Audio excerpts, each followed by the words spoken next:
안녕하세요. 인사부터 시원하게 올리고 제 소개를 간단하게 진행하도록 하겠습니다. 저는 아버지께서 사업체를 운영하신 덕분에 어려움 없이 순탄하게 자라온 30대 후반으로 접어든 여성입니다.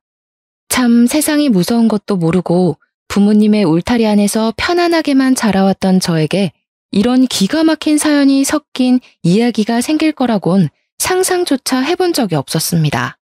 다른 분들의 이야기를 들으면서 재밌다, 와, 끝내준다, 어떻게 이런 일이 생길 수 있지? 라고만 생각을 했었는데 그 일이 저에게도 생길 수 있는 일이더라고요. 정말 다시 한번 생각해도 지난 몇 년간의 기억을 싹 지우고 싶을 정도로 저에게 치가 떨리는 사건, 사고들, 그 모든 걸 견뎌낸 제가 대견스럽게 여겨질 정도랍니다. 저에게 참 가슴 아픈 일이기도 하고 두 번 다시는 일어나서는 안 되는 최악의 상황이라 정말 이렇게 글로 남기는 것이 잘하는 짓인지 헷갈릴 정도이긴 합니다. 하지만 가슴속에 응어리를 내버려 두면 큰 병이 된다는 소리를 듣고 저도 응어리를 던져버리고 새 출발을 하면 좋겠다는 마음이 들어 이곳을 찾아오게 되었습니다. 기쁨을 나누면 2배가 되고 슬픔을 나누면 반이 된다는 소리처럼 제 이야기를 여러분께 나눠드리고 조각내서 작게 만들어 털어내고 싶습니다. 그러니 저와 함께 제 이야기를 끝까지 들어주시고 제가 이 모든 악의 덩어리를 털어낼 수 있도록 용기를 주신다면 정말 감사할 것 같습니다. 처음 소개드렸던 것처럼 저희 아버지는 사업체를 운영 중이신데 저에게 운영 중이신 공장을 물려받았으면 좋겠다고 늘 말씀을 하셨지만 사실 저는 공장 일에는 익숙지 않은 사람이었습니다.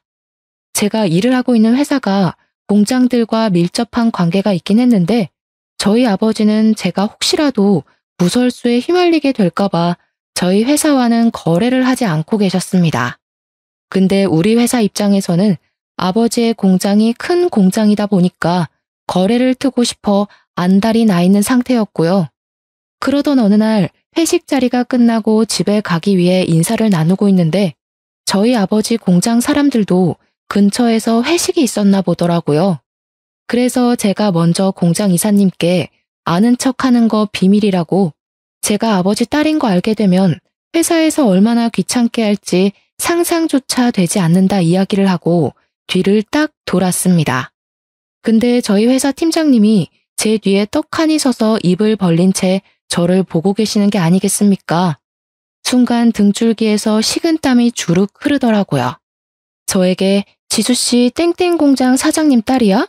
하고 물어보는데 팀장님께 제발 비밀로 해달라고 간곡하게 사정사정을 했습니다. 다음 날이 되어서 소문이 퍼다하게 나면 어떡하지 하고 끙끙 앓았는데 다행히 며칠의 시간이 흘렀음에도 아무런 문제가 없었고 저는 팀장님을 신뢰하게 되었습니다. 그러던 어느 날 팀장님께서 저를 호출하셨고 올 게 왔나 하고 고민을 했었는데 팀장님이 저에게 작은 꽃다발을 하나 주시는 게 아니겠습니까? 그동안 저에게 관심이 있었는데 제가 땡땡 공장 딸이라는 걸 알고 거리감이 느껴져 포기를 하려고 했다가 마음 정리가 안 돼서 고백을 하신다는 겁니다. 팀장님의 진솔한 고백에 저는 슬쩍 넘어가게 되었고 서로 조금씩 알아가는 시간을 가지자며 데이트를 하게 되었습니다. 그렇게 1번, 2번, 3번 만나다 보니 연인이 되었고 그 인연이 쭉 이어져 저희는 부부가 되었습니다. 짧다고 생각하면 짧을 수 있는 1년이라는 기간 동안 만났지만 이 사람과 부부가 된다는 것에 대한 후회는 전혀 없었습니다. 시댁에 인사를 드리러 갔을 때 시부모가 저를 쌍수를 들고 환영을 해주시는데 솔직히 몸둘 바를 모르겠을 정도로 우리 복덩이 하면서 저를 챙겨주셨습니다. 사실 제가 살짝 낯을 가리는 성격의 소유자였는데 시모가 저에게 복덩이 하니까 기분이 좋기는 했습니다. 하지만 뭔가 너무 오버를 하는 것 같아서 부담스러웠어요. 밥을 먹을 때도 뭘 먹나 계속 옆에서 지켜보고 옷을 쭉 훑어보시면서 이건 어디 브랜드냐, 어디서 샀냐, 백화점에서 샀냐, 얼마 주고 샀냐. 부담감을 넘어서서 진짜 그 자리에서 사라질 수 있다면 사라지고 싶다는 생각이 들 정도였습니다. 시모가 너무 적극적이라 어떻게 대해야 할지 모르겠더라고요. 시댁과의 식사 자리가 끝나고 남편이 조용히 저에게 물어보더라고요. 혹시 자기네 집이 좀 부담스러웠냐고요. 제가 너무 어색해 보였대요. 우리 엄마는 당신 본다고 상당히 들떠있기도 했고 신나 있었는데 혹시 우리 집이 너네 집보다 못한 집안이라고 생각해서 무시하고 그러는 거 아니지? 네가 만약 집안 재산을 가지고 사람 무시하고 있는 부류라면 나 너무 서운하고 실망스러울 것 같아. 저는 그냥 성격상 시모의 외향적인 모습이 부담스러웠던 것인데 자꾸 자기 집을 무시하는 것 같다고 저를 몰아세우니까 저도 억울하더라고요. 그런 거 당연히 아니에요. 제가 당신을 무시할 것 같았으면 왜 결혼을 하겠다고 대답을 했겠어요? 그래도 영 기분이 언짢네. 그리고 왜 이렇게 예민하게 대답을 하고 그래? 나는 그냥 당신이 우리 엄마한테 살갑게 굴었으면 좋겠다고 생각하는 거지. 아니, 제가 뭐 딱 한 번 세게 따져 물었다고 바로 예민하다고 말하는 게 참 어이가 없었죠, 뭐. 시모의 외향적인 성격 말고도 시댁에는 또 하나의 문제가 있었는데 남편에게 여동생이 하나 있었는데 할 줄 아는 것이 하나 없는 백수였습니다. 그런데 여동생에게 오래 만난 남자친구가 있었더라고요. 빨리 결혼하고 싶다고 노래를 부르고 있었는데 시댁에서는 경사에도 순서가 있다고 신우의 결혼을 미뤘던 것이었습니다. 그날 시댁에서 인사를 드리고 나오는데 신우가 저를 따라 나오더니 제 손을 꼭 잡고 이런 소리를 하더라고요. 언니 덕분에 저도 8년 만난 남자친구랑 결혼할 수 있게 됐어요. 정말 고마워요. 제가 앞으로 우리 엄마가 시집 노릇하려고 하면 다 막아줄게요. 진짜 잘 지내보고 싶어요, 언니. 저만 믿고 따라오세요. 아셨죠? 그러면서 뭐 자기는 요즘 시대의 여성이니까 신우짓도 안 할 거고 언니랑 친하게 지낼 거라고 말을 하는데 저는 솔직히 그런 신우도 조금 부담스러웠습니다. 아무튼 뭐 그 이후에 남편이랑 저랑 결혼 준비에 돌입을 하게 되었는데 양가가 처음 만나는 상견례 자리에서 시부가 그런 소리를 하더라고요.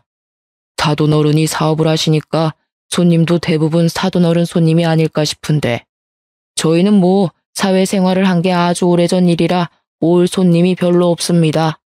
하객수 차이도 많이 날 것 같은데 결혼식 비용을 반반 지불한다는 것이 조금 부당하다는 생각이 듭니다만 저는 그 이야기를 듣고 헛기침을 속으로 삼켜야 했습니다.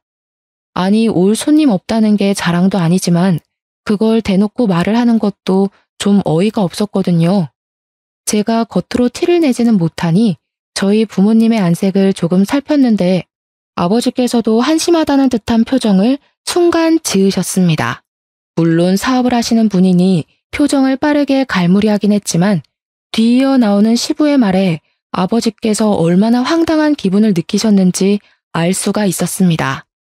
결혼식 비용을 지불하고 싶지 않다는 듯 말을 하는 시부에게 살짝 비아냥이 섞인 말투로 대꾸를 하셨거든요.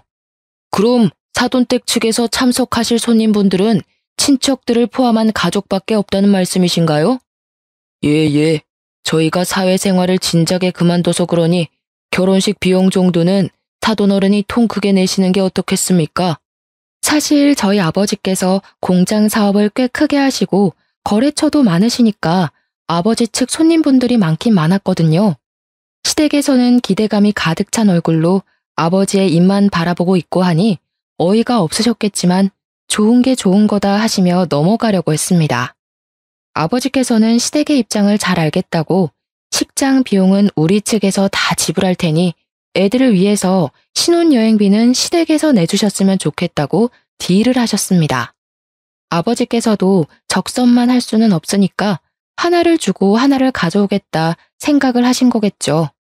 그런데 진짜 어이가 없게 그 자리에서 갑자기 시모가 이러는 게 아니겠습니까? 요즘 신혼여행지로 뜨고 있는 게 제주도라고 하던데 유럽인이 미국인이 다녀온 애들이 그러는데 비행기 오래 타서 힘들기만 한다더라. 순간 제주도라는 말이 나오자 제가 다 벙찌게 되었죠. 제주도 신혼여행지는 저희 부모님 세대에 다니던 곳 아니었나요? 제가 당황해서 물만 벌컥벌컥 마시니 저희 부모님도 작게 한숨을 쉬셨지만 시댁은 눈치가 없는지 자기들끼리 하하호호 웃으면서 다른 이야기로 넘어가더라고요. 그날 상견례 자리가 끝나고 집으로 돌아오는데 아버지께서 저에게 살짝 시댁이 거지 근성이 있는 것 같다고 돈돈거릴지도 모르니까 조심하라고 신신당부를 하셨습니다. 그래도 제 남편은 됨됨이가 된 사람 같고 자기 일을 열심히 하는 것 같으니 마음에는 들지만 시댁이 걱정이라고 하시면서 저를 안쓰럽게 보시더라고요. 결혼 전부터 너무 걱정거리를 만들어드리는 게 아닌가 싶어서 걱정하지 마시라고 앞으로 잘 헤쳐나가겠다고 약속을 드리며 결혼을 하게 되었습니다. 그런데 헤쳐나가기는 개뿔. 우리 남편이 결혼을 하자마자 언제 그렇게 세심하고 자상한 사람이었던 적이 있었냐는 듯 돌변을 하기 시작했습니다. 그도 그럴 게 결혼식장에 우리 회사 사람들이 축하해주러 죄다 찾아오지 않았겠습니까? 저희 아버지가 혼주석에 앉아있는 걸 보고 다들 놀란 거죠. 신부 측 혼주석에 왜 땡땡 공장 사장님이 앉아있는 거냐고, 지수 씨가 설마 땡땡 공장집 딸이냐고 난리가 난 것입니다. 저한테 대놓고 거래를 트게 해달라고 청탁을 하기 눈치가 보인 건지 회사 윗분들이 팀장인 남편에게 거래를 터오라고 계속 지시를 해오고 있었던 것입니다. 저희 아버지는 공장 운영을 하면서 구설수 나오는 걸 가장 싫어하셨기 때문에 일부러 저와 연관된 회사와 거래를 트지 않고 있었던 건데, 그걸 알면서도 우리 남편은 눈치 없이 윗선에다가 자기만 믿으라고 알랑방귀를 잔뜩 끼고 있었던 것입니다. 장인사랑 사위사랑 아니겠냐고 자기만 믿으라고 큰 소리를 떵떵 치고는 오로지 머릿속에 승진만 생각하고 있었던 것입니다. 그날 이후 남편은 저희 아버지를 찾아가서 거래를 했으면 좋겠다, 우리 회사와 거래를 하자고 요청을 했는데 아버지가 딱 잘라 차갑게 거절을 하셨습니다. 그 회사에 우리 딸이 뻔히 다니고 있는데 문제가 생기면 서로 얼굴도 붉히고 해야 하지 않겠나. 그건 내 경영 철칙에 어긋나는 일이기도 하고 내키지도 않네. 절대 자네 회사와는 거래를 할 수 없어. 아버지께서 아무리 말을 해도 철옹성처럼 철벽을 치고 받아주지 않으니 남편의 발등에 불똥이 떨어진 것은 물론이고 윗선에서도 수시로 남편을 불러다가 압박을 하기 시작했습니다. 압박이 지속되니까 남편도 당연히 스트레스를 받았겠죠. 그럴 때마다 저를 찾아와서 아버지를 설득해달라고 윽박을 질러대는데 조금 무섭기까지 했습니다. 결혼한 지 몇 년이 지난 것도 아니고 고작 한 달이 지났을 뿐인데 이게 뭐 하는 짓이냐고 저도 도리어 남편에게 따져 물었습니다. 당신이 지금 우리 아버지를 등에 업고 허세를 부린다고는 생각해 본 적 없어? 장인어른한테 그런 부탁을 한다는 게 맞는 말이야? 내가 승진을 할 수 있는 절호의 기회인데 어떻게 가족들이라는 사람들이 나를 도와줄 생각은 전혀 하지 않는 거야? 어? 내가 다 아쉽다. 당신이 당신 마음대로 할 수 있다고 윗선에 저질러 놓고 그걸 왜 나랑 우리 아빠 탓을 하는데? 당신이 말 실수했다는 생각은 안 해봤어? 남편과 저는 쓸데없는 일로 자주 다투기 시작했고 윗선에서는 남편을 아무것도 하지 못하는 반푼이 취급을 하기 시작했습니다. 호언장담을 하더니 아무것도 해내지 못한 남편에게 대놓고 실망을 했다고 말하는 윗선의 압박과 눈치를 남편은 제대로 견디지 못하기 시작했습니다. 실패자가 된 기분에 휩싸이게 되었다면서 회사에서 일을 처리하다가 잦은 실수를 하게 되었고 저는 그런 남편을 애써 위로해 주었지만 남편은 오히려 그 모든 걸 제 탓을 하더라고요. 저에게 너무너무 서운하다고 하면서 제가 제대로 말 한마디 해줬으면 의기양양하게 회사를 다닐 수 있었을 거라고 말입니다. 결국 남편은 이것도 저것도 아닌 채로 지내다가 등살에 이기지 못하고 사직서를 제출해야겠다면서 저에게 일을 그만두고 싶다고 말을 했습니다. 저는 아무 소리도 하지 않고 그런 남편의 말을 무시했는데 남편은 뒤이어 아주 경악할 만한 이야기를 하더라고요. 나도 갑질을 좀 하고 싶은데 장인어른 회사에 취직해서 갑질 좀 하면 안 되나? 그게 무슨 말도 안 되는 소리야? 다른 이유도 아니고 갑질을 하고 싶어서 우리 아빠 회사에 취직을 하겠다는 거야? 남편의 생각은 정말 초등학생보다 못했습니다. 우리 회사에서 거래를 하고 싶으니까 자꾸 저희 아버지 공장에 찾아와서 선물을 돌리고 사바사바를 하곤 했었거든요. 자기가 우리 회사보다 위에 있는 사람이 되어서 윗선의 코를 콱 눌러주고 싶다는 이유로 아버지의 공장에서 일을 하고 싶다는 것이었습니다. 그 선물들도 자기가 다 챙길 수 있는 거 아니냐면서 진짜 딱 한 번만 그런 삶을 살아보고 싶다고 은근하게 저에게 부탁을 해오더라고요. 당연히 저는 한 귀로 듣고 한 귀로 흘리면서 남편의 말을 들어주지 않았습니다. 하지만 남편은 포기하지 않고 끈질기게 저에게 따라 붙으면서 이야기를 해왔습니다. 내가 장인어른 공장에 들어가면 장인어른도 얼마나 든든하고 좋겠어? 사위가 공장도 물려받고 하면 가족 승계도 되고 좋잖아. 그러더니 저희 아버지를 찾아가서 나름의 설득을 했더라고요. 제가 공장 경영에 전혀 관심이 없으니 자기가 하겠다고 말입니다. 당연히 저희 아버지께서는 그런 남편에게 지금 다니는 회사나 잘 다니라고 거절을 하셨는데 시모가 이 이야기를 남편을 통해서 전해 들었나 보더라고요. 글쎄 이 망할 시모가 진짜 예의를 밥 말아먹은 건지 물상식한 건지 저희 아버지께 전화를 걸어서 아들 편을 들었던 것입니다. 사돈어른, 우리 아들이 능력도 좋고 회사에서 팀장직까지 달고 있는 사람인데 공장 경영은 얼마나 더 잘하겠어요. 지금 회사에서 이 거래를 빌미로 우리 아들이 승진하는 걸 막으려고 음해하는 거예요. 워낙 능력이 출중하니까 윗선도 겁이 났겠죠. 우리 아들 데려가겠다는 회사도 한둘이 아닌데 봉잡았다 생각하시고 우리 아들 공장 일 좀 시키셔요. 공장에 취직 안 시켜주면 사돈어른이 손해를 보시는 거라니까. 제 말 한번 믿어보세요. 무슨 약 파는 약장수도 아니고 제가 그 이야기를 아버지께 전해 듣고 얼굴까지 새빨갛게 달아올라서 어쩔 줄 몰라 쥐구멍에 숨고 싶었습니다. 결국 남편은 저에게 일방적인 통보를 남기고 회사를 그만두게 되었습니다. 저는 정말 화가 나서 남편에게 일방적으로 사직서를 내고 통보를 하는 법이 어디 있냐고 따져 물었지만 오히려 남편은 피해자인 척 하더라고요. 본인이 힘들어서 그만두었는데 위로를 해주지는 못할 망정 화만 낸다고 이게 부부냐고 따져 묻는데 도무지 논리가 하나도 없는 징징거리는 말이라 대꾸하기가 싫었습니다. 그 뒤로 남편은 아버지께 3개월이라는 시간을 내내 조른 덕분에 아버지께서 결국 두 손 두 발을 들고 공장에 와서 일을 배워보라고 허락을 해주셨습니다. 남편이 정말 정신 나간 놈인 게 첫 출근을 하자마자 사장실에 당당하게 들어가서는 자기 자리가 어디냐고 물어봤다는 겁니다. 아버지께서 너무 황당하고 어이가 없어서 공장에서 일을 하려면 밑바닥부터 일을 해서 실무를 배워야 할 것 아니냐고 남이 떠먹여주길 기다리지 말라고 하셨다고 합니다. 요즘 누가 밑바닥부터 일을 합니까? 실무자가 따로 있는데 바로바로 경영인계 수업 받는 거 아니에요? 제 자리 하나 마련해 주세요. 그런 마음으로 시작할 거면 애초에 시작하지 않는 게 좋겠구먼. 당장 나가주게. 에이 장인어른 너무 삭막하게 그러지 마세요. 농담한 겁니다 농담. 그래서 저 어디 가서 일하면 될까요? 농담을 할 말이 따로 있지.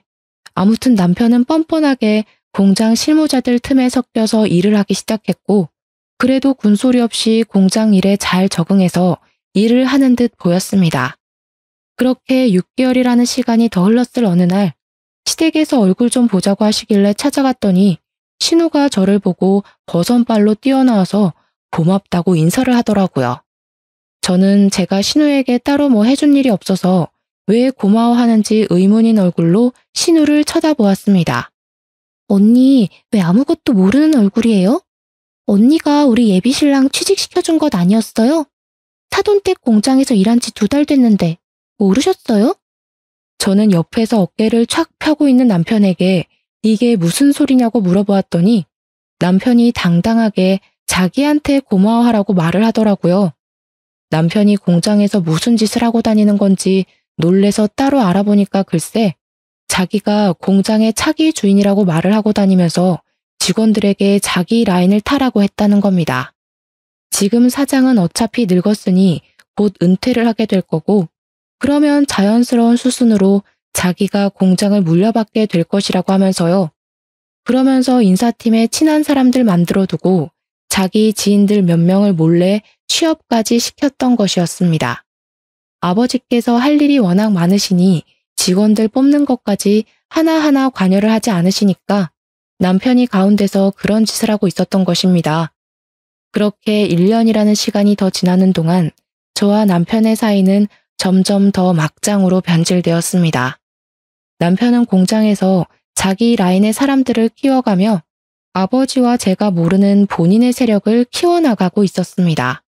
엎친 데 덮친 격으로 저희 아버지께서 너무나도 갑작스럽게 당뇨의 합병증까지 찾아오게 되면서 출퇴근을 하시는 것도 제대로 하실 수 없을 정도로 쇠약해지셨습니다.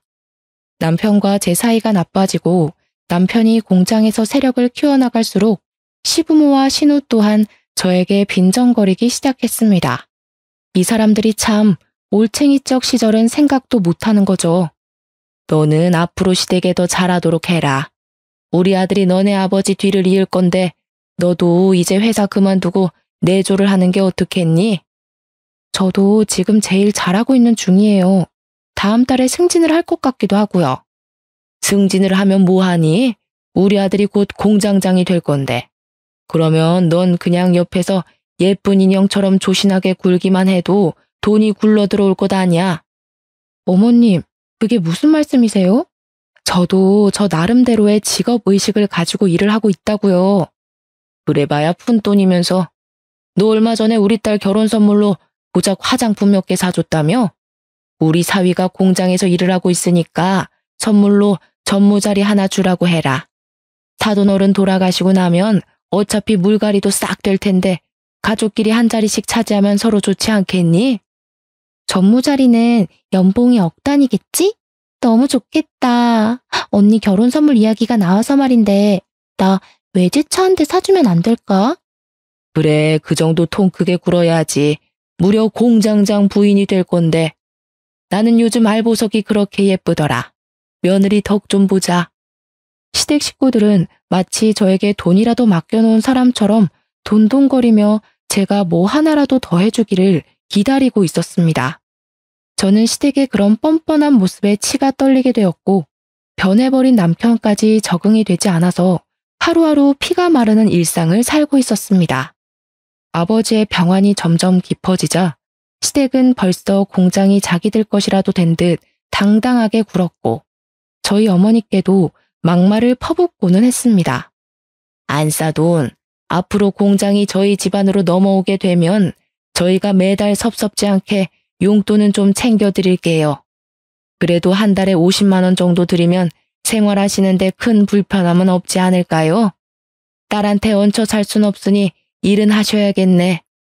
저는 그런 시댁에게 무척이나 화가 났고 어떻게든 시댁에 복수를 하고 싶다는 마음이 스멀스멀 피어올랐습니다. 그러던 와중에 저희 아버지께 또 다른 합병증이 찾아왔고 폐가 점점 굳어가는 병에 걸리시게 되었습니다. 병의 진행이 너무나도 빨라서 손쓸 방법이 없었습니다. 6개월 만에 폐의 기능을 잃어버리셨고 자가 호흡이 되지 않아 결국 병원 신세를 지다가 돌아가시게 되었습니다. 정례를 치르는 내내 이 현실이 믿어지지 않아서 엉엉 울었는데 우리 남편은 공장 사람들이 조문을 온 것을 보고 어깨를 쫙 펴고 그 와중에 허세를 부리더라고요. 앞으로는 저를 사장이라고 불러주시면 되겠네요. 어떻게 우리 아버지 영정사진이 떡하니 걸려있는 장례식장에서 사장 자리를 운운하며 쳐 웃을 수가 있는지 저게 사람 새끼가 맞는지 의문이 들 정도였습니다. 우리 아버지 영정사진 앞에서 저는 다짐을 하게 되었습니다. 허세란 허세를 다 부리고 있는 이 개같은 꼬락서니를 더 이상 참지 않겠다고 말입니다. 그런데 정말 하늘이 도운 건지 뭔지 아버지 장례식장에서 이혼을 결심하면서도 정말 이혼까지 하는 것이 맞을까 고민을 하던 순간 충격적인 것을 목격하게 되었습니다. 생전 처음 보는 여자가 아버지 장례식장에 조문을 와서 누군가 싶어 한참을 바라보았는데 갑자기 남편이 허둥지둥하는 게 아니겠습니까? 거기다가 그 여자가 저를 빤히 바라보더니 고인의 명복을 빕니다 하면서 지나치는데 살짝 비아냥거리는 듯한 말투로 말을 하더라고요. 오묘하게 저를 경계하는 느낌을 받게 되면서 쎄함을 느꼈는데 그 여자가 나가길래 몰래 뒤를 따라 나갔습니다. 그랬더니 글쎄 남편이 그 여자와 함께 있는 게 아니겠습니까? 저는 둘이 함께 있는 그 모습을 보고 아주 잠깐 뒤통수가 아려오는 듯한 느낌을 받았고 조금 더 가까운 기둥 뒤에 숨어서 그 둘의 대화를 엿듣기 시작했습니다. 정말 여자의 촉이 무섭다는 걸 여기서 다시 한번 느낄 수 있게 되었습니다. 저에게 왠지 모르게 느껴졌던 그 쎄한 느낌은 이런 상황을 맞이하게 될 거라 미리 경고했던 것이었습니다. 야, 여기가 어디라고 와? 그럼 어떡해. 오빠가 연락을 안 받는데. 내가 사정 설명 다 했잖아. 오빠 못 믿어? 아무리 그래도 본부인이랑 같이 3일 내내 있는 건데 질투나서 그랬어. 내가 이러면 들킨다고 했지. 내가 회사 사장 될 때까지만 기다리라고 했잖아. 이제 오빠가 사장이나 다름없잖아. 언제 이혼할 건데? 나 언제까지 기다리냐고. 기다려. 조금만 더 기다려. 내가 완벽하게 사장 자리에 앉을 때까지만. 그거 얼마 안 남았어. 뱃속의 아이는 점점 커져가는데 나 너무 불안해서 그랬어. 미안해. 아니야. 우리 앞에 이제 꽃길만 가득할 거야. 그러니까 걱정하지 마. 사장 자리만 앉으면 바로 이혼할 거야. 알겠지? 말이 끝나기 무섭게 누가 쳐다보고 있는지도 모르고 둘이 끌어안고 난리가 났더라고요. 저에게서 받아먹을 건 다 받아먹고 뒤에서는 몰래 바람을 피우고 있었다는 게 정말 깊은 배신감으로 다가오게 되었습니다. 제가 꼭 남편을 너무 사랑해서가 아니라 정말 이건 말로 표현할 수 없는 감정입니다. 정말 피가 차갑게 식는다는 말이 어떤 말인지 깨닫게 되었습니다. 이 정신 나간 연놈에게 피해 복수를 하겠다고 꼭 이혼을 하겠다고 강경하게 마음을 먹게 되었습니다. 장례가 모두 끝난 이후 시댁 식구들에게 억지 가면을 쓰고 와주셔서 감사하니 밥이라도 먹자고 불러내게 되었고 그 자리에 남편의 내연녀에게도 연락을 따로 해서 불러내었습니다. 남편이 자는 사이에 남편의 휴대폰에서 내연녀의 번호와 그 둘이 나눈 통화 내용 문자를 이미 확보한 이유였기에 준비는 다 끝낸 상태였습니다. 같이 찍은 사진까지 갤러리에 고스란히 남겨두었더라고요. 무슨 배짱인 건지 그 사진까지 대문짝만하게 프린트를 해서 갔습니다. 그리고 아주 조용하게 비싼 레스토랑에 시댁 식구들을 전부 불러놓아 놓고 이야기를 했습니다. 이 비싼 식사가 마지막 식사가 될 수도 있겠네요. 저 이 사람이랑 이혼하려고요. 제가 이혼 이야기를 꺼내자 시부모의 신우 시매부까지 전부 눈을 동그랗게 뜨고 저를 바라보는데 남편 입꼬리가 실룩실룩 움직이더라고요. 그러더니 마치 저를 생각해주는 척 말을 꺼내는 게 아니겠습니까? 당신 나랑 이혼을 하겠다고? 갑자기? 공장 주인이 이제 나로 바뀔 텐데 이렇게 물러나면 당신은 뭐 먹고 살게? 설마 그 회사 다니면서 먹고 살만하다 생각하는 거야? 나야 고맙지. 그래, 잘 됐다. 안 그래도 바깥일하는 며느리 좀 별로였어. 애나 키우면서 집에서 남편 내조를 할 줄 알아야지. 우리 아들이 공장 주인이 될 텐데 너 진짜 괜찮겠니? 나중에 이혼 못한다 돈 내놔라 딴소리 하기 없기야. 저는 아무 말도 하지 않고 제 앞에 놓인 음식을 노려보다가 저 멀리서 걸어오고 있는 남편의 내연녀를 크게 불렀습니다. 내연녀는 제가 왜 보자고 했는지 전혀 모르는 상태에서 불안한 마음을 가지고 걸어오다가 남편은 물론이고 시댁 식구들까지 전부 자리에 있는 걸 보고 흠칫 놀라더라고요. 멈춰서서 저를 바라만 보고 있길래 제가 직접 내연녀가 있는 그곳까지 걸어서 그녀의 팔을 잡고 시댁 식구들이 있는 테이블로 걸어 들어왔습니다. 남편은 제가 내연녀의 존재를 알고 있었다는 사실을 전혀 모르고 있었기 때문에 동공에 지진이 난 상태로 저를 바라보고 있었습니다. 당연히 이혼을 하겠다고 말을 한 와중에 내연녀가 있다는 사실을 들켰으니 자기가 불리하게 이혼을 당할지도 모른다는 생각이 강하게 들었겠죠. 누나를 이리저리 흔들며 대가리를 이리저리 굴리는 소리가 제 귀에까지 들리는 것 같은 착각이 들었습니다. 시댁 식구들은 당연히 아무도 몰랐었는지 이건 또 누구야? 이게 무슨 상황이야? 하는 눈빛으로 저를 바라보길래 저는 웃으면서 친절하게 설명해 드렸습니다. 이 사람이 누군지 궁금하시죠? 심지어 뱃속에 아기도 있대요. 맞아요. 이 여자 그의 불륜녀입니다. 둘이 꽤 오랜 시간 만난 것 같던데 새 며느리까지 생길 테니 아주 속 시원하시겠어요? 어머님이 그토록 원하던 집에서 내조하며 애나 키울 멍청한 며느리니까요. 말 다 했어 지금? 누가 누구 보고 멍청하다는 소리라는 거야? 남편은 뻔뻔하게 나가기로 결정을 내린 건지 저에게 버럭했고 시부모는 내연녀가 임신을 했다고 하니까 오히려 내연녀를 감싸고 돌더라고요. 그래, 여자가 임신을 하고 집에서 살림을 할 줄 알아야지. 솔직히 그동안 너 마음에 안 들었다. 네가 조용조용 할 말 다 하고 살 때마다 돈 없는 우리 집안이 얼마나 초라해 보였는지 몰라. 하지만 이제 우리도 돈이 있는 집안이다. 네가 무시할 집안이 아니다 이 소리야. 저는 그때 피식피식 새어나오는 웃음을 참으려고 하지 않고 쪼개면서 우리 아버지께서 몇십 년간 의지해 오신 변호사님을 모셨습니다. 제가 미리 변호사님께 이혼에 대한 상담을 했었고 그 과정에서 아주 중요한 사실을 하나 알게 되었기 때문에 제 복수의 마지막을 화려하게 장식하기 위해선 필수로 오셨어야 했습니다. 저는 가슴이 두근거리는 감정을 애써 숨기지 않고 변호사님께 웃으면서 인사를 건넸습니다. 머리가 희끗하신 변호사님이 서류 가방을 들고 자리를 차지하니 시댁 식구들은 이게 또 누군가 무슨 일이 벌어지는 건가 하면서 다시 한번 저를 바라보셨습니다. 영문 모를 일이 자꾸 생겨나니까 시댁 식구들의 이목이 집중되었고 저는 변호사님을 향해 고개를 끄덕이자 변호사님은 유언장을 읽어주셨습니다. 그 유언장은 우리 아버지께서 돌아가시기 전 변호사님과 함께 작성한 법적 효력이 있는 유언장이었습니다. 고인이 되신 김병찬 사장님의 유언을 전달하겠습니다. 고인이 보유 중이던 공장 지분 45% 모두 따님이신 김지수 씨에게도 양도되었음을 알립니다. 생전에 미리 작성해두신 공장 대리인 계약서에 따라 대표직은 따님이신 김지수 씨가 임명받게 되었음을 알립니다. 변호사님의 말이 끝나기 무섭게 남편이 벌떡 일어서서는 변호사님의 멱살을 잡고 흔들면서 이게 무슨 말도 안 되는 소리냐고 윽박을 질렀습니다. 이성을 잃고 눈가를 뒤집으면서 달려드는데 우리 유능한 변호사님이 법적으로 고소라도 때리면 어떻게 수습하려고 저러나 싶은 마음이 들더라고요. 남편이 너무 제가 원했던 대로 반응을 해주니까 저는 오히려 신이 나서 어쩔 줄 모르겠더라고요. 이게 무슨 말도 안 되는 소리야.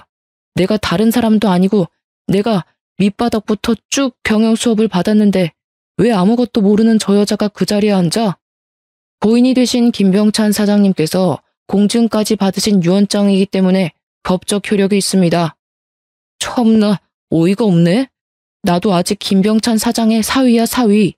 나에게도 당연히 그 자리에 앉을 충분한 명분이 있는 사람이다 이거야. 그리고 내가 공장에서 일을 한 지가 벌써 몇 년인데 능력도 당연히 되는 거 아니겠어? 당장 이사회를 소집해서 투표를 하자고. 이사들은 다 내 편을 들어줄 거야.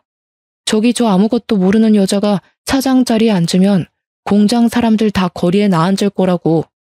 저는 변호사님의 멱살을 잡고 뒤흔들며 소리치는 남편의 손을 정말 있는 힘껏 때렸습니다.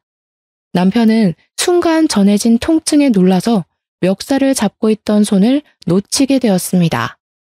야, 너는 돌대가리니?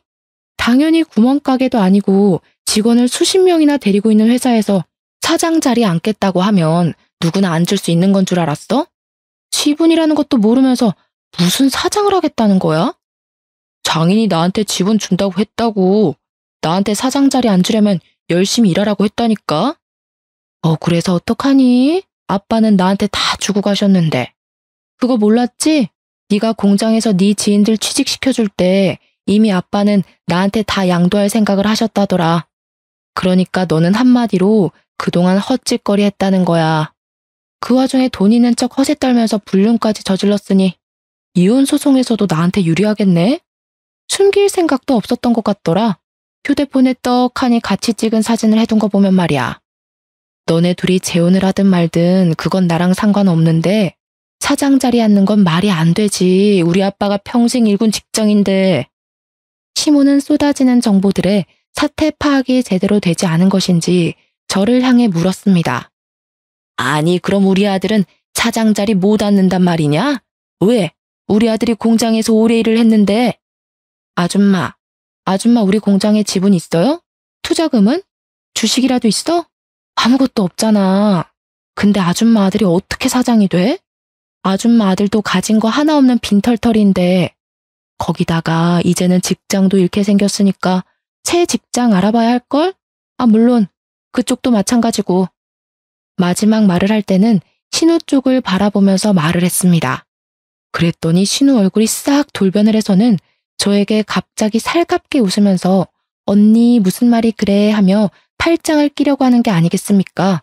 스멀스멀 다가오는데 마치 뱀이 기어오는 것 같아서 저는 두 팔을 들고 신우에게 다가올 생각하지 말라고 했더니 신우가 그대로 멈춰서 이야기를 하더라고요.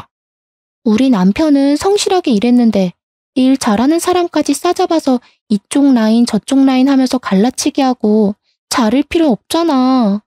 손에 번쩍이는 다이아 반지에 명품 백까지 들고 와서 저에게 벌벌 기어대니 우습더라고요. 저희 변호사님은 아직 할 말이 끝나지 않았다면서 다시 옷매무새를 정리하고 말씀을 이어나가셨습니다. 이어서 김지수 씨 소송 대리인으로서 이야기하겠습니다. 불륜으로 인한 유책 배우자가 되셨기 때문에 이혼 소송 진행 시 위자료와 재산 분할 신청이 들어갈 겁니다. 더불어 내연녀분께서도 상간녀 소송이 진행될 예정입니다. 그리고 공장에서 재직 중이신 두 분께 한 가지 더 소송이 진행될 예정입니다. 김지수 씨의 남편분인 이철영님과 심해부 되시는 장성희님께 횡령 및 배임 소송이 진행될 예정입니다. 작년부터 시작해서 거래처분들께 뒷돈을 받고 회사 공금을 몰래 횡령하여 사치를 부린 정황, 법인카드를 마음대로 사용하신 정황이 모두 포착되었습니다. 이 부분은 회사 차원에서 소송이 들어갈 예정이니 참고하시기 바랍니다. 그러자 시댁 식구들의 얼굴이 정말 눈에 띄게 사색이 되더니 부들부들 떨기 시작했습니다. 제가 그동안 공장에 관심이 없어서 전혀 몰랐는데 이 인간들이 횡령을 한두 푼 한 것이 아니더라고요. 아버지께서는 돌아가시기 직전까지도 그 증거를 차곡차곡 모아두셨습니다. 혹시라도 제가 정말 바보 같게 남편에게 공장장의 자리를 넘길까봐 걱정이 되어서 저를 위해 끝까지 준비를 해주셨던 것이었습니다. 물론 한 번에 제가 터뜨려야 혹시라도 공장을 물려받을 상황에 있어서 남편 쪽 라인을 탄 사람들의 잡음이 나오지 않게 하기 위한 준비이기도 했었습니다. 남편 쪽 라인을 탄 사람들은 당연히 저를 마음에 들어 하지 않아 하고 몰아내려고 할 것이 분명했으니까요. 그만큼 저희 아버지께서는 저를 사랑하셨고 본인이 평생 일궈놓은 공장을 소중하게 생각했다는 증거이기도 했습니다. 저는 아버지의 뜻을 받아들여 이 공장을 운영해보기로 결심을 하게 되었습니다. 그 말이 끝나기 무섭게 시모가 저에게 삿대질을 하면서 말을 하더라고요. 이건 전부 잘못된 일이야. 어떻게 가족끼리 이런 무서운 짓을 꾸미고 그럴 수 있니? 소름 돋는다 정말. 아니 가족은 무슨 개뿔 가족이야. 저기 저 불륜 저지른 년 데리고 사시겠다면서요. 내조할 여자라고 완벽하다며 나한테 왜 가족 타령이세요. 그리고 저는 남편을 바라보고 웃으면서 마지막 인사를 건넸습니다. 아, 밥 잘 먹었어. 이런 거지 같은 꼴 다 보게 된 내 처지가 불쌍하지 않니? 그러니까 밥값은 네가 내. 그 뒤로 저는 변호사님과 함께 그 자리를 떠나왔고 바로 이혼 소송의 상간녀 소송을 진행하게 되었습니다.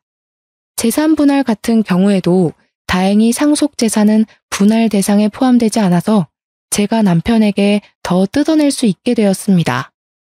끝까지 억울하다면서 저에게 이혼을 못 해주겠다며 남편은 강짜를 부렸지만 유책 배우자가 그쪽인데 어떻게 이혼을 해주지 않을 수가 있겠습니까? 법원도 당연히 뻔뻔한 시댁에게 어이가 없다는 듯 저의 편을 들어주었습니다. 횡령 사건 같은 경우도 마찬가지였습니다. 야금야금 해먹은 돈이 오죽 많고 증거가 명확한 덕분에 남편과 심해부는 나란히 쇠고랑을 차게 되었습니다. 당연히 신우고 배가 슬슬 나오기 시작한 내연녀고 시모고 저를 찾아와서 합의를 해달라고 어떻게든 막노동을 해서라도 갚겠다고 울고불고 사정을 하더라고요. 범죄 기록에 빨간 줄이 그어지게 되었으니 앞으로 어느 회사도 취직을 해서 일하기 어려워질 것이 분명하지 않겠습니까? 그러니 합의라도 해야 한다고 생각을 했는지 돈 갚겠다는 말만 주야장천 하더라고요. 진심이 느껴지지 않았습니다. 그래요? 내일까지 돈 해올 수 있어? 장기라도 팔아서 준비해 올래? 아니면 나도 못 기다려줄 것 같은데. 내가 왜 당신들 편의를 봐줘야 하지? 당신은 동정심도 없어? 내 뱃속에 아이가 들어있다고. 어머머, 불륜의 씨앗이 들어있다는 거 잘 알겠어. 근데 내 새끼는 아니잖아. 내가 동정해야 할 이유도 당연히 없고 이만들 꺼지세요. 경찰에 신고하기 전에. 결국 합의는 이루어지지 않았고 남편과 심해부는 교도소에 수감이 되게 되었습니다. 저를 몇 번이고 찾아와서 잘못했다고 빌었다가 사람이 매정하다고 화를 냈다가 반복하던 시댁 식구들을 처치하기 위해 결국 접근 금지 명령을 받게 했습니다. 끝까지 뻔뻔한 얼굴을 들이미는데 치가 떨리더라고요. 그 이후에 저는 우리 변호사님과 계속해서 사건의 승소를 이끌어 갔습니다. 덕분에 변호사님과 얼굴도 자주 보고 대화도 자주 하다 알게 된 사실인데 변호사님에게 제 또래의 아들이 있다는 사실을 알게 되었습니다. 이혼 소송에 횡령 사건까지 마무리하니까 2년이라는 시간이 후다닥 넘어갔는데 그 시간 동안 변호사님 아들도 몇 번 만나게 되었습니다. 한 번, 두 번 우연한 만남으로 인연이 닿았고 저는 변호사님 아들과 연애를 시작했고 지금은 결혼식을 앞두고 있는 중입니다. 똥차 가고 벤츠 온다고 하지 않겠습니까? 무능력한 인간이랑 살다가 정말 능력 있는 사람 만나니까 세상이 다르게 보이더라고요. 미국에서 MBA 과정을 마친 경영 인재인 새 남편이 우리 공장의 경영 상태를 파악해주고 저를 도와 함께 경영을 도와주기로 약속을 했습니다.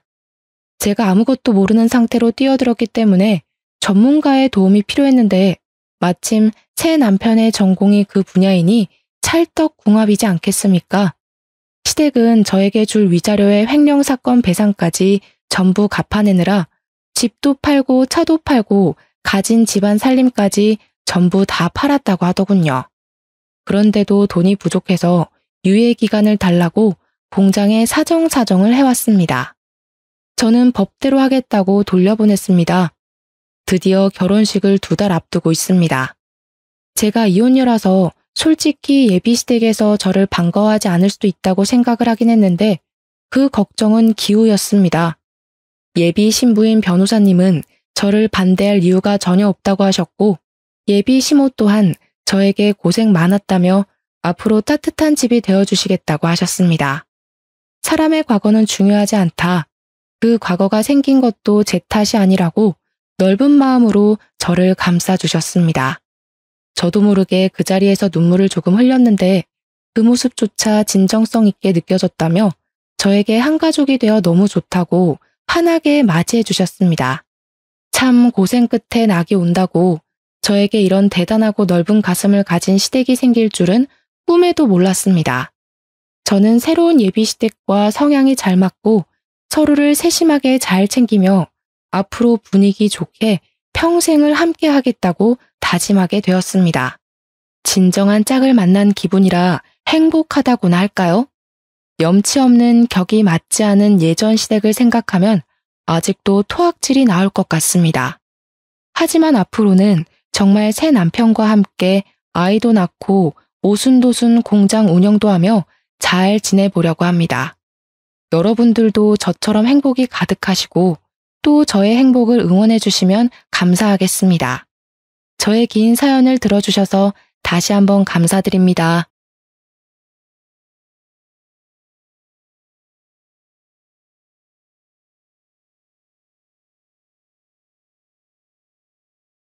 안녕하세요.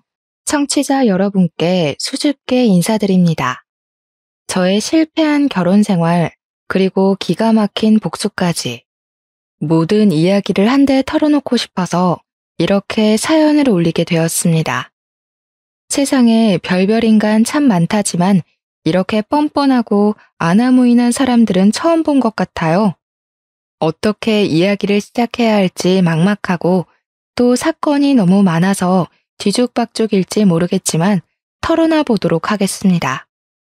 제 이야기를 듣고 세상에 이런 정신 나간 인간들도 존재하는구나 하고 알아주셨으면 좋겠습니다. 우리 엄마는 정말 걸걸하신 분이었습니다.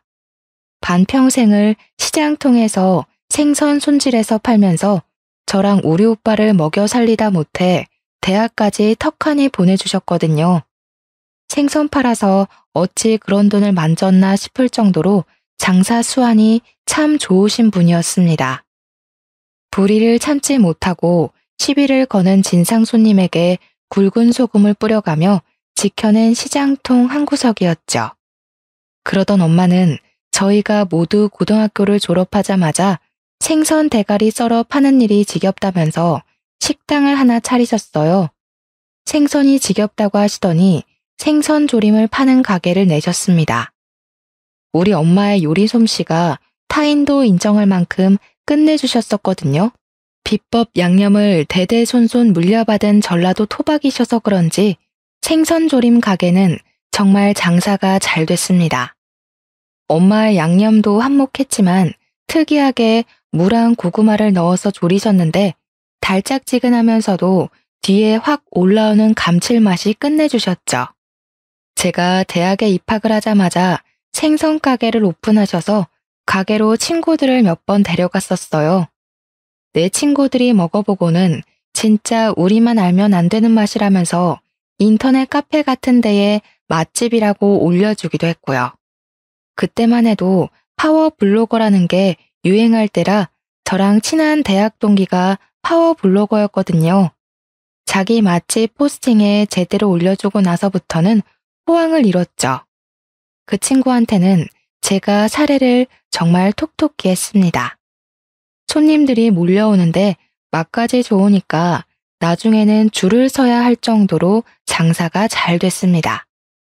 우리 엄마가 시장통에서 생선 가게 할 때 정말 욕 많이 본 사람이었거든요. 생선 사러 온 사람들이 여자 팔자가 얼마나 걸걸하면 생선 대가리나 치고 앉아 있냐고 그런 소리를 하는 할머니들이 진짜 많았어요. 우리 엄마가 절대로 그런 걸 곱게 보내줄 사람이 아니라서 동네 할머니들이랑 머리채 잡고 싸운 적도 있었죠.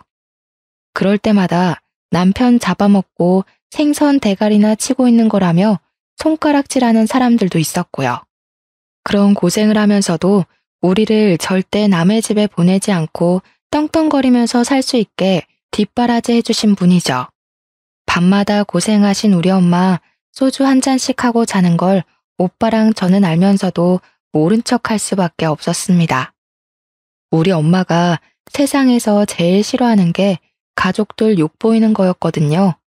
아빠 돌아가시고 엄마가 생선 팔면서 우리 남매 남부럽지 않게 키우려고 얼마나 노력을 하셨었는지. 정말 우리 엄마는 상 받아야 하는 사람입니다. 아무튼 대학을 졸업할 쯤에는 우리 엄마의 가게가 진짜 제대로 자리를 잡게 되어서 집도 더 큰 집으로 이사를 갈 수 있었어요. 방이 2칸뿐이라 엄마와 계속 함께 자야 했는데 드디어 제 방이 생겼기에 얼마나 기뻤는지 모릅니다.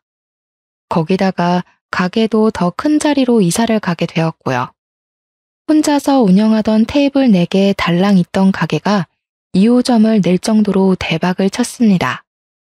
4년 만에 여자 혼자 읽어낸 거라 정말 대단하다고 생각했습니다. 우리 엄마지만 존경스러웠어요. 물론 그렇게 성장하기까지 절대로 쉬웠던 건 아닙니다. 사기꾼들도 엄청나게 들러붙었었고요. 우리 가게에서 일했던 아줌마가 똑같이 베껴가서는 가게를 옆에다 차려놔서 싸움이 나기도 했죠. 물론 우리 집이 원조집이라 그 집 손님들이 죄다 떨어져 나가고 망하긴 했지만요. 투자를 해줄 테니 레시피를 공유하자는 프랜차이즈 집도 있었고 엄마한테 투자해라 하면서 쫓아다니는 투자 사기꾼도 있었습니다. 그때마다 우리 엄마가 정말 대단하고 느낀 게 혹할만도 한데 관상만 보고 저 새낀 사기꾼이 확실하다고 쫓아내고 그랬었어요. 생선 가게를 운영할 때부터 괴짜들도 많이 보고 진상들도 많이 봐서 얼굴만 봐도 눈에 보이는 관상이 있다고 하더라고요. 여러 차례 힘든 일을 겪고 난 뒤 오빠의 조언으로 엄마의 생선 조림은 특허권을 신청하기도 했고 상표권을 신청하기도 했습니다.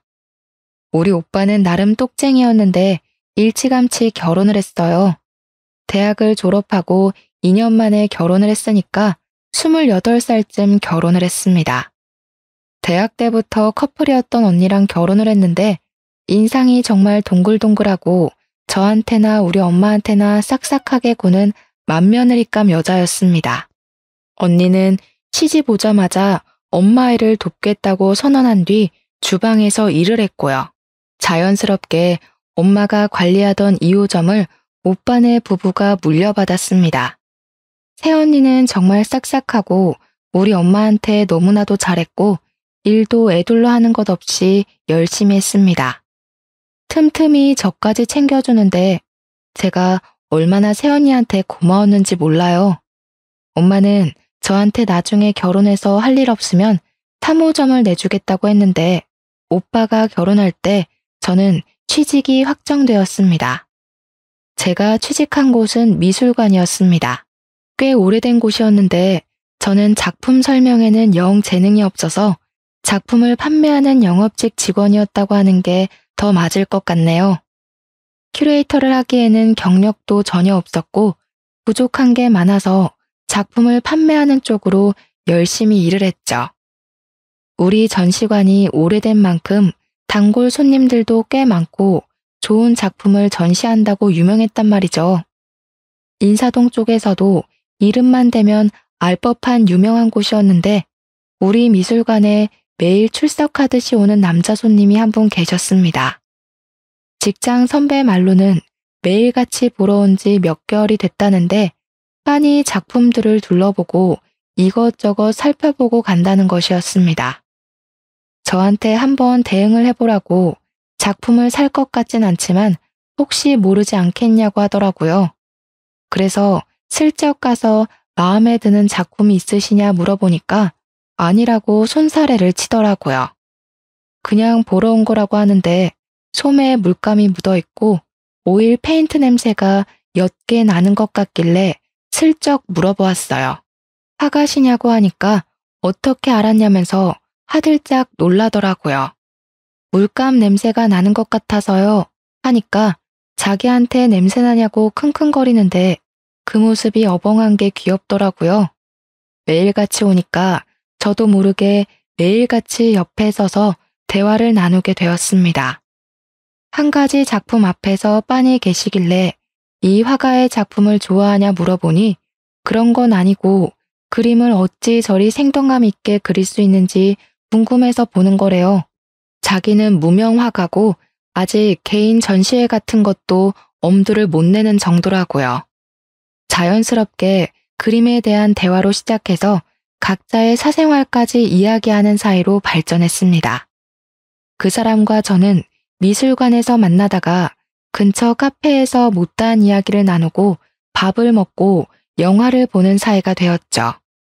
그렇게 2년이 넘는 시간 동안 연애를 하고 제 나이 29에 프로포즈를 받게 되었습니다.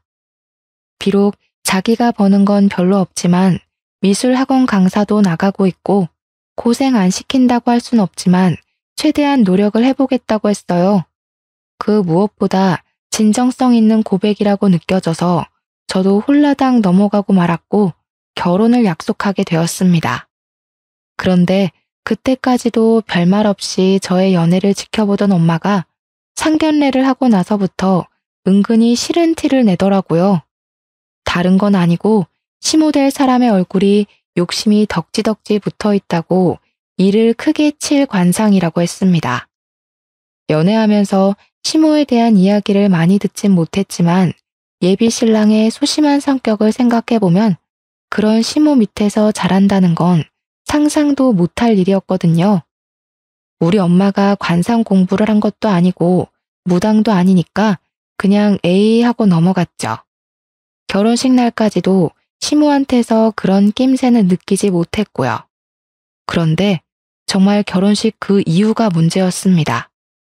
우리 집이 식당을 하고 있다는 걸 시댁도 다 알고 계셨거든요.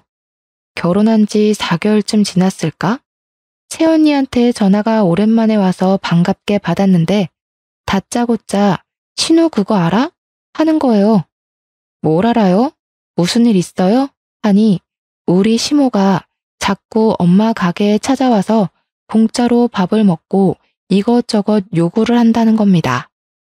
아무것도 몰랐던 저는 자세하게 이야기를 해달라고 했죠.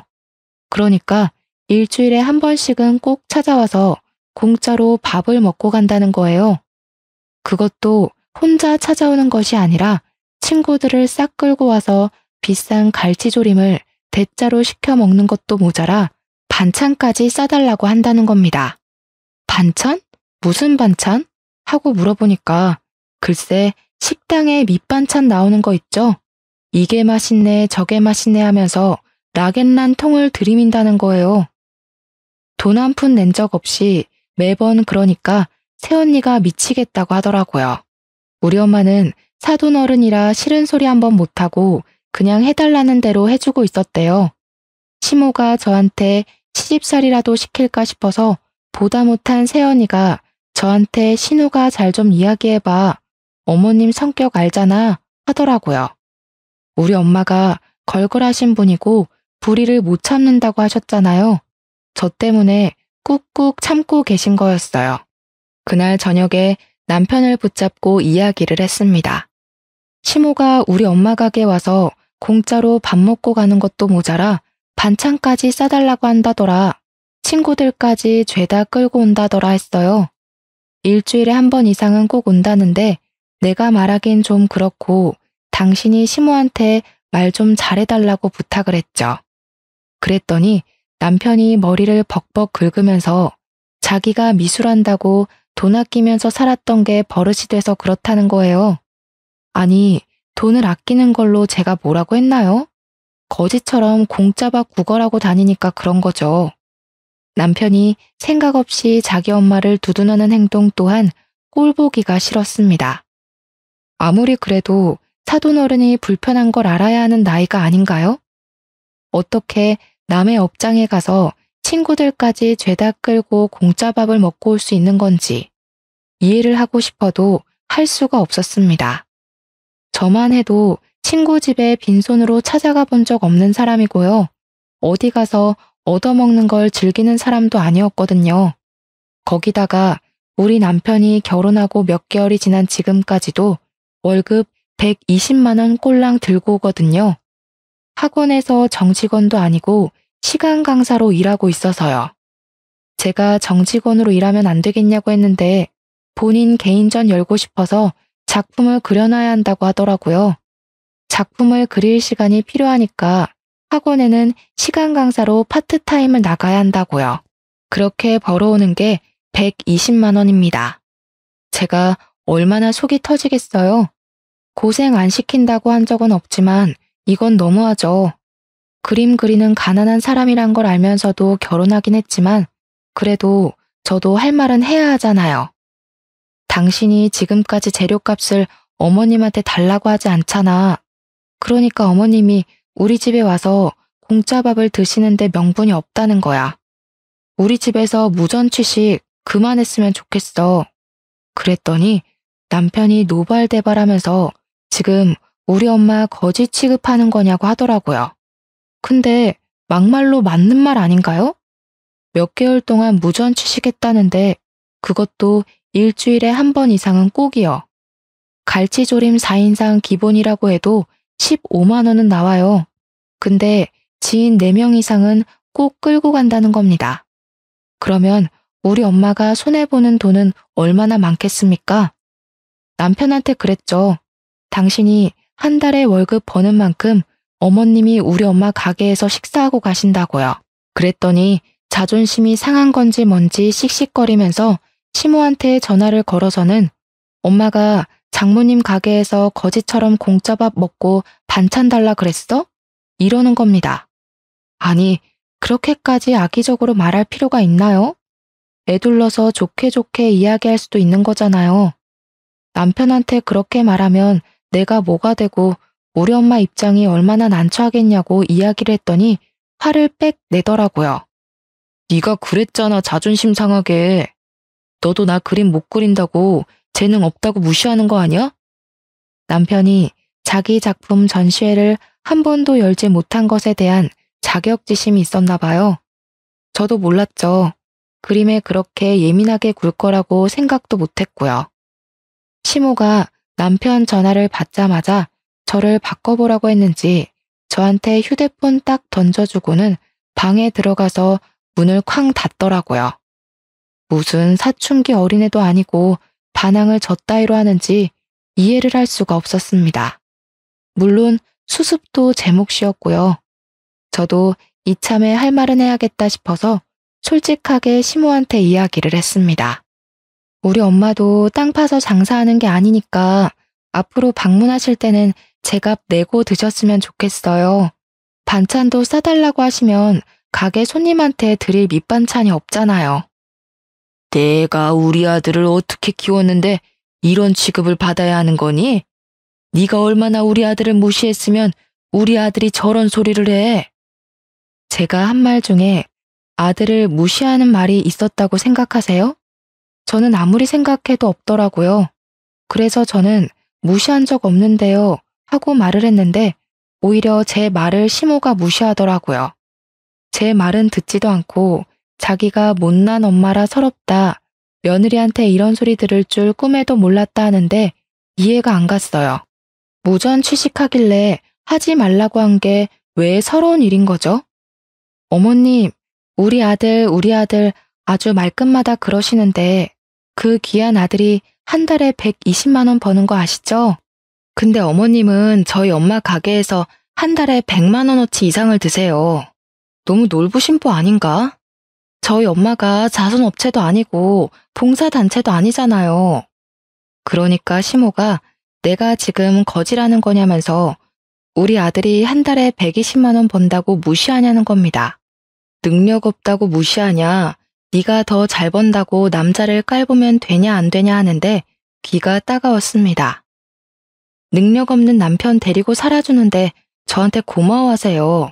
120만 원 버는 아들 키워놓고 저한테 이런 취급을 받아야겠냐고 하셨죠? 그럼 120만 원 버는 만큼 딱 그만큼만 저도 시댁에 베풀게요. 남들은 300만 원 넘게 벌어와도 있는 척 유세 안 떠는데 고작 120만 원 버는 아들 데리고 지금 유세 떠시는 거예요?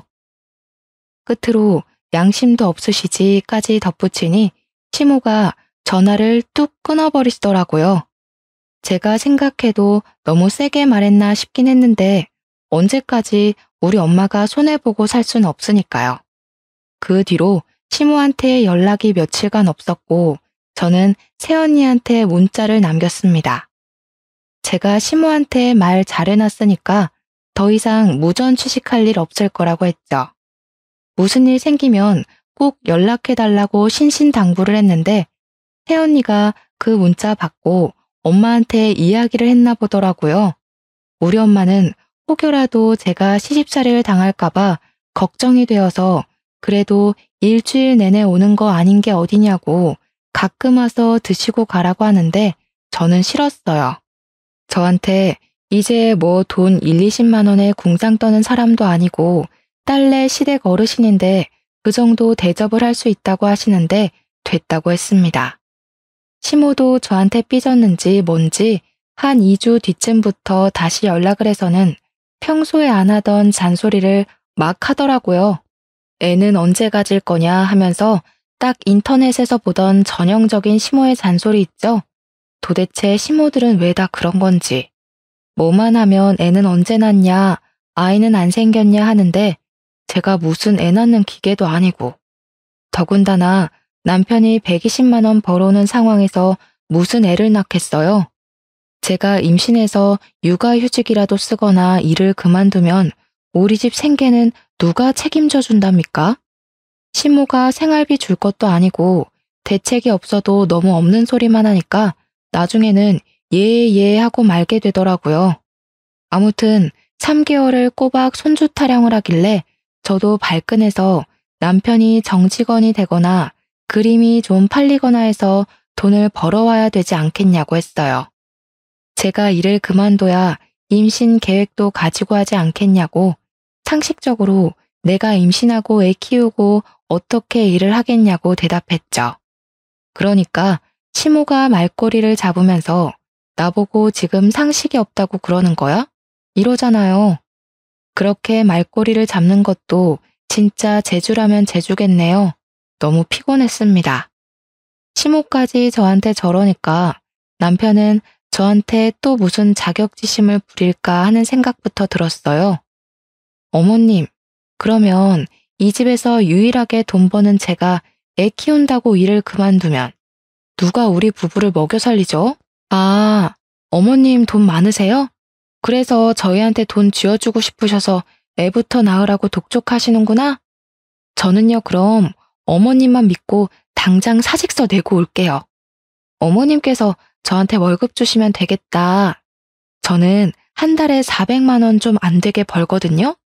넉넉하게 매달 400만 원씩 보내주시면 아이 키울 때 부족함 없을 것 같은데 괜찮으시겠어요? 뭐라고? 나한테 지금 네 월급을 달라고? 이게 말이야 방구야. 너는 상식적으로 그게 말이나 되는 소리니? 너네 애 키우면서 나한테 왜 돈을 달래? 이게 미쳤나? 왜요? 저는 아이 키울 여건이 안 돼서 안 낳겠다고 한 건데 굳이 어머님께서 낳으라고 하시는 거 보니까 자신이 있어서 낳으라고 닥달하신 줄 알았어요. 그게 아니라면 저한테 왜 자꾸 아이 낳으라고 강요하세요? 그리고 말 한 번 잘하셨네요. 어머님 말대로 저희 아이거든요? 어머님 애가 아니라요. 저희 부부 밑에서 태어날 아이를 저희가 계획해야지. 왜 어머님께서 일일이 참견이세요? 그렇게 답답하시면 매달 400만 원씩 보내주고 잔소리하세요. 시모가 이렇게 할 말 다 하는 며느리는 너밖에 없을 거라고 씩씩거리시더니 할 잔소리가 없으신지 끊어버리셨습니다. 그렇게 한동안 아이 이야기는 쏙 들어가고 잠잠해졌어요. 그런데 어느 날 갑자기 남편이 저한테 우리도 아이를 좀 가져보는 게 어떻겠냐고 은근히 몸을 붙여오더라고요. 그런 꼬락서니도 보기 싫고 결혼한 지 1년 만에 정이 다 털린 상태라 솔직하게 남편에게 이야기를 했습니다. 지금 우리 벌이에 애 못 키운다고요. 내가 일을 그만두면 당신이 그만큼 돈 벌어올 수 있겠냐고 이야기를 했죠. 그랬더니 남편이 집안에서 담배를 뻑뻑 피우더라고요. 담배를 피우지 않는 저에게는 너무 가혹한 행위였습니다. 저는 남편에게 아이를 가지고 싶으면 담배부터 끊으라고 이야기를 했더니 유일한 취미 생활인데 너무한 거 아니네요. 저는 남편한테 가감없이 이야기를 했어요. 너 그림 그리는 것도 내가 봤을 때는 취미나 다름없다고. 내가 미술관에서 지금 몇 년을 일했는데 그림에 힘이 있는지 없는지도 구별 못하겠냐고 했습니다. 우리 남편이 성격만큼 터치가 섬세한 화가이긴 하지만 남들 따라 그리는 건 잘해도 자기만의 색이 전혀 없는 사람이거든요. 남편이 한동안 작업실에서 나오지 않을 정도로 많은 충격을 받은 듯 했습니다. 하지만 저는 이걸 기회 삼아서 남편이 정신을 차리고 미술학원에 정직원으로 취직이나 했으면 좋겠다고 생각했어요. 그렇게 시간이 흐르고 흘러 남편의 자격지심과 시모의 잔소리를 버티며 2년이라는 시간을 보냈습니다.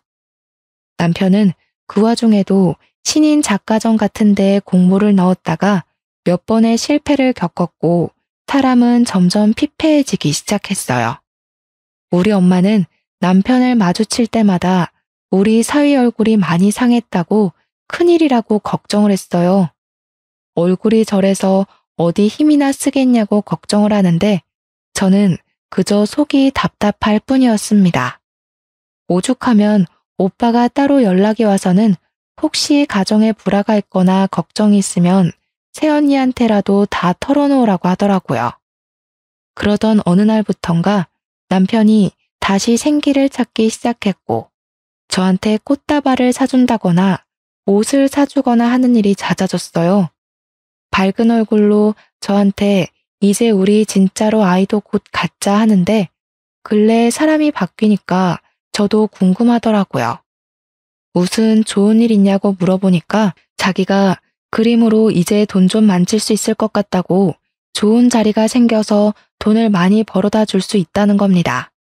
단지 비밀 계약이라서 가족들한테 말을 할 수 없지만 믿고 기다려준 만큼 꼭 보답을 하겠다고 했어요.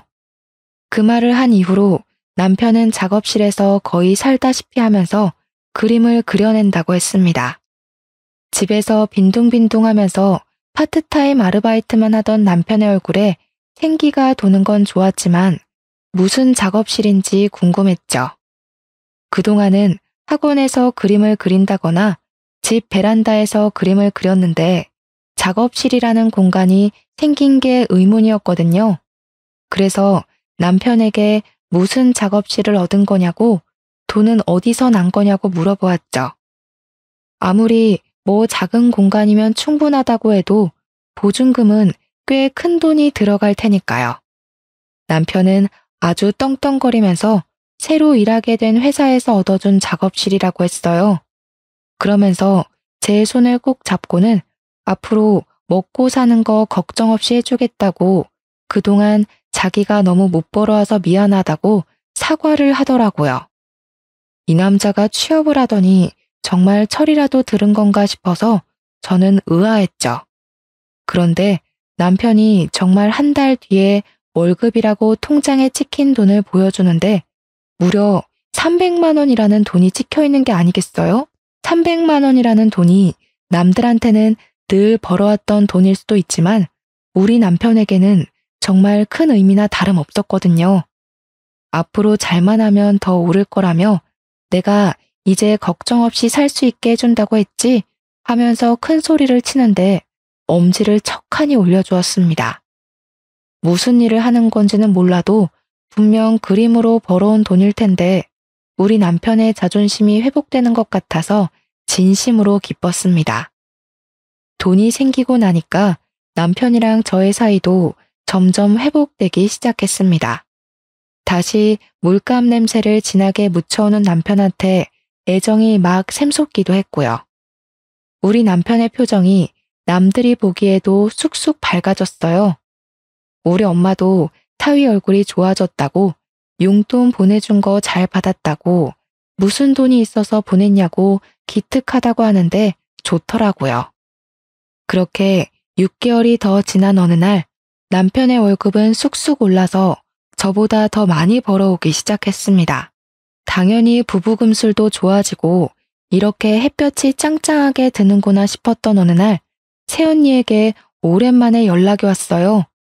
오랜만에 무슨 일이에요 하니까 새언니가 호들갑을 떨면서 신우 혹시 임신했냐고 물어보는 거예요. 간밤에 꿈을 꿨는데 태몽을 꾼 것 같다면서 꿈 이야기를 한창 늘어놓더라고요. 용 한 마리가 자기 손에 떡하니 올라탔는데 갑자기 맞은편에 있던 제 뱃속으로 뚝 들어가더라고요. 그래서 제가 웃으면서 임신은 무슨요 하는데 순간 마지막 생리일이 언제였더라? 하는 생각이 들었어요. 언니, 잠시만요. 저 임신 테스트기 해봐야 할 것 같아요. 하고 전화를 끊고 약국으로 달려가서 임신 테스트기를 샀습니다. 아침 첫 소변으로 해야 정확하다는 걸 알고 있었지만 마음이 급해서 화장실에 가서 그냥 테스트를 했어요. 누가 봐도 선명하게 두 줄이 떡하니 뜨는 게 아니겠어요? 너무 놀라서 화장실에서 소리를 꽥 질렀죠. 새언니한테 사진을 보내니까 바로 전화와서는 빨리 병원부터 가보라고 하더라고요. 주섬주섬 옷을 챙겨 입고 집 근처에 있는 산부인과에 가서 검사를 하니까 글쎄 임신 6주 차라고 하더라고요. 다음 주에 오시면 심장 소리도 들을 수 있다고 남편분이랑 같이 오라고 하는데 초음파 사진을 손에 쥐고 있는데도 믿기지가 않았어요. 너무너무 신이 나서 남편이 집에 오자마자 초음파 사진을 보여주면서 나 임신했어 하고 이야기를 하니까 남편이 입을 턱 틀어막더라고요. 너무 감동이라고 드디어 우리에게도 새 생명이 찾아왔다고 한참을 어쩔 줄 몰라 하더니 시모한테 바로 전화를 하더라고요. 다음날 출근해서 직장에 이야기를 하고 저는 정직원에서 파트타임으로 일을 하기로 했어요. 월급은 확 줄긴 했지만 퇴교할 시간도 늘어나고 대표님께서 언제든지 정직원으로 복귀를 시켜주시겠다고 약속까지 걸어주셨습니다. 남편은 그달에 정말 열심히 일을 했다면서 우리 아이를 부족함 없이 키우자고 월급을 500만 원을 들고 왔습니다. 드디어 우리 가족에게도 꽃길만 밟게 길이 열렸구나 하면서 행복해하고 있었죠. 우리 엄마는 벌써부터 몸조리 잘해야 된다고 청담동에 있는 산후조리원을 보내주겠다고 설레발을 치고 있었습니다. 그렇게 태교에 집중하던 어느 날 뱃속의 아이의 옷은 파란색으로 준비하라는 말을 듣고 아들이라는 것을 알게 되었습니다. 당연히 우리 시모는 저에게 복덩이라며 난리가 났고요. 그러다 제가 임신 6개월쯤 되었을 때 새언니에게 연락이 왔는데 영 목소리가 좋지 않더라고요. 언니, 무슨 일 있어요? 하니까 오빠가 저한테 이야기를 하지 말랬다고 하면서 고민을 하더니 이야기를 털어놓기 시작했습니다. 우리 시모가 어느 날부터 엄마 가게를 찾아가서는 분점 자리 하나 내달라고 떼를 쓴다는 이야기였어요. 우리 엄마가 주방에서 일하던 사람이 뒤통수를 치고 옆자리에 가게를 낸 이후에 절대로 양념은 새언니와 오빠 그리고 엄마 셋이서만 만들거든요. 근데 그 비법을 알려달라고 떼를 쓰면서 3호점을 내게 해달라고 난리를 친다는 겁니다. 자기가 누군지 아냐고 가족으로 묶인 사람인데 설마 뒤통수를 치겠냐면서 당당하게 요구를 한대요. 새언니한테 미안하다고 내가 시모랑 이야기를 해보겠다고 하니까 나한테 알리지 말라고 했다면서 그냥 알고만 있으래요. 제가 알게 된 거 알면 엄마고 오빠고 분명 화낼 거라면서 태교만 하라고 하길래 언니 입장도 있으니까 알겠다고 했죠. 근데 시모가 진짜 엄마 가게에서 거의 드러눕다시피 했나 보더라고요. 결국 엄마 가게에서 일을 하게 되었다는 소식을 듣게 되었어요. 그 소식을 듣고 임신 8개월 만삭인데도 무거운 몸을 이끌고 엄마 가게에 일부러 찾아갔거든요. 시모가 떡하니 있더라고요. 제가 모르는 척하면서 어머님이 여기 왜 계시냐고 하니까 몸도 무거운데 여기까지 왔냐고 나 여기 취직한 지 한 달 됐어 하는 겁니다. 근데 우리 엄마 표정이 영 좋지 않아서 저도 그냥 왜 많고 많은 가게 중에 우리 엄마 가게에 취직을 했냐고 물어봤죠. 그러니까 비법 전수 좀 받아서 나도 가게 내려고 그러지 이러지 않겠습니까? 너무 뻔뻔하죠? 근데 우리 엄마는 제가 혹시라도 미움받을까봐 아무 말도 못하고 한숨만 쉬고 있더라고요. 제가 인상을 살짝 찌푸리니까 시모가 지레 찔렸는지 내가 뭐 양념 비법이라도 훔칠까봐 그러니? 하면서 예민하게 반응하더라고요. 근데 우리 엄마도 일하라고 한 마당에 제가 뭐라고 할 수 있겠나요? 그냥 웃고 말았는데 엄마가 시킨 설거지나 서빙에는 관심도 없고 내내 주방만 기웃기웃하고 있더라고요. 그런 행동이 오히려 더 수상하게 보였습니다. 시간이 몇 주 더 흐르고 예정일보다 조금 이르게 아이를 출산했고 산후조리원에서 푹 쉬다가 집으로 돌아왔는데 그때부터 남편이 조금 이상한 행동을 하기 시작했어요. 저랑 아이한테는 아예 신경도 쓰지 않고 하루 종일 휴대폰을 보면서 안절부절 못하고 있다가 작업실로 쏙 가더라고요. 마치 무언가에 쫓기는 사람처럼 보였는데 저는 육아를 하나도 도와주지 않는 남편의 모습에 무척이나 서운했죠. 그래서 남편한테 하루는 너무 아이한테 관심이 없는 거 아니냐고 애기도 좀 안아주고 목욕도 시켜주고 하라고 했어요. 그랬더니 예민하게 버럭하면서 자기가 일하느라 바빠 죽겠는데 그럴 시간이 어디 있냐고 하더니 화장실에 들어가서 담배를 피우더라고요. 애도 있는데 담배를 피우니까 냄새가 거실까지 올라오고 진짜 너무 짜증나더라고요. 날이 갈수록 안색은 나빠지고 무슨 일 있냐고 물어봐도 신경 쓰지 말라고 예민하게 반응하고 남편 일인데 어떻게 신경을 쓰지 않을 수가 있겠어요? 시모한테 물어봐도 아무 말 못 들었다고 하고 저한테 알아서 하겠지 자기가 애도 아닌데 하고 말더라고요. 뭔가 찜찜했지만 말을 해주지 않으니까 꾹 참았습니다. 언젠가는 털어놓겠지 싶었고 저도 육아하느라 많이 지쳤거든요. 그러다가 사건이 터지고서야 모든 걸 알게 되었습니다. 어느 날 집에 경찰이 들이닥친 거예요. 저는 아이랑 자고 있었고 남편은 작업실에서 밤을 새우고 아침에 들어와서 작은 방에서 자고 있었거든요. 초인종 소리가 끊임없이 들리길래 누군가 하고 문을 열었더니 경찰입니다 하면서 무슨 종이랑 신분증을 막 보여주더라고요. 자다 깨서 정신이 없는 상태로 경찰이 여기 왜 왔냐고 물어보니까 영장 보이시죠? 압수수색하러 왔습니다. 하는 겁니다. 저는 너무 놀라서 이 작은 집에 압수수색할 것이 뭐가 있냐고 하니까 그림을 찾는데요, 글쎄. 알고 보니 모작을 만들어서 사기를 치던 일당을 검거하는 중인데 그 일당이 여기에 산다는 게 아니겠어요? 우리 남편 이름 석자를 딱 부르면서 어디 있냐고 찾는데 저는 너무 놀라서 우리 남편이 뭐가 어째요? 하고 있었죠. 경찰이 들이닥쳐서 방을 막 뒤지는데 애는 깨서 울지 작은 방에서 자고 있던 남편한테 수갑을 채우고 있지 아수라장이었습니다. 무슨 일이냐고 설명 좀 해달라고 하니까 저한테 경찰서로 오라고 하더라고요. 애를 업고 경찰차를 뒤따라서 택시를 타고 갔죠. 경찰이 하는 말이 우리 남편이 그동안 미술작품 위작을 만들어서 팔았다는 겁니다.